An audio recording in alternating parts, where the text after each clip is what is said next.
Bonjour, on va parler aujourd'hui quelques minutes sur la paracha de Vaera, la deuxième paracha du livre de Shemot.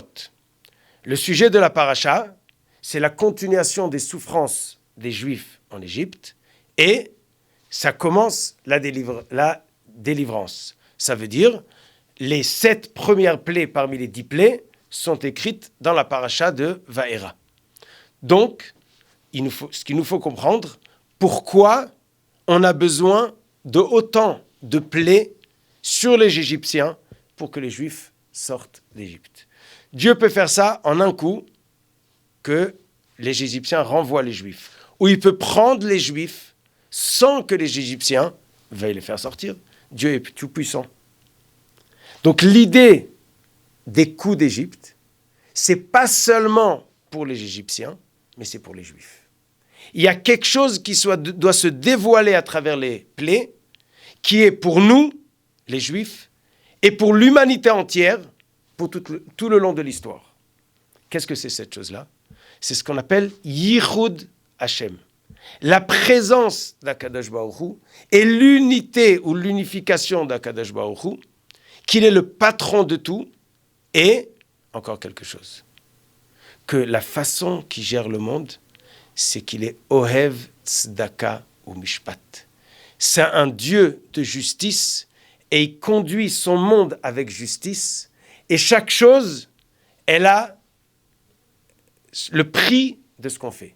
Si les Égyptiens font souffrir les Juifs, ils doivent le payer. Et si les Juifs doivent sortir, ils sortiront. Aucun autre projet ne sera seulement le projet d'Akadosh Baruch Hu.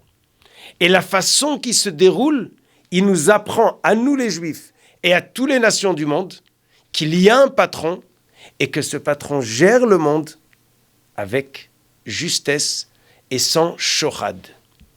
Quel est le problème, en un mot, de la Avodah Zara et quel est le contraire de la Avodah Zara?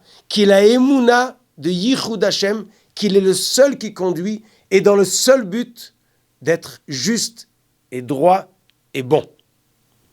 On va expliquer ça avec un petit exemple.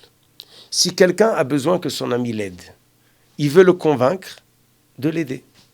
Donc qu'est-ce qu'il fait? Il va essayer de faire en sorte que son ami a besoin de lui dans une chose, et à ce moment-là, dans la chose que lui il a besoin, son ami l'aidera.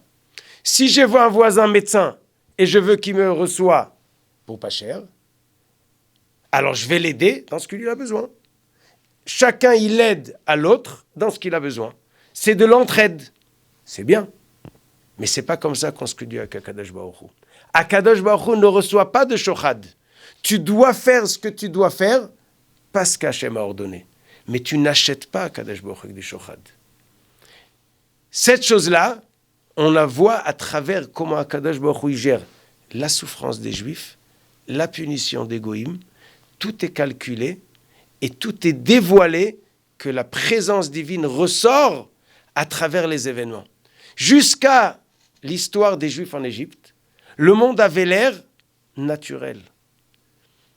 Il y avait un problème, ils avaient faim, ils sont descendus en Égypte, l'Égypte les a nourris, ils se sont un petit peu assimilés à l'intérieur, les Juifs c'est un pays dictature, ils les gardent, ils sont soumis et c'est fini. Comment ils vont sortir de là-bas? Ou plus que ça, est-ce que c'est possible qu'ils vont sortir? Ça ne pouvait pas exister. Ça n'existait pas. Il y a une nouvelle force qui est arrivée. Et là, Paro, qu'est-ce qu'il dit? C'est qui Dieu? C'est de quoi c'est qui Dieu? Est-ce qu'il existe? Mais qu'est-ce qu'il veut? C'est quoi sa façon de conduite?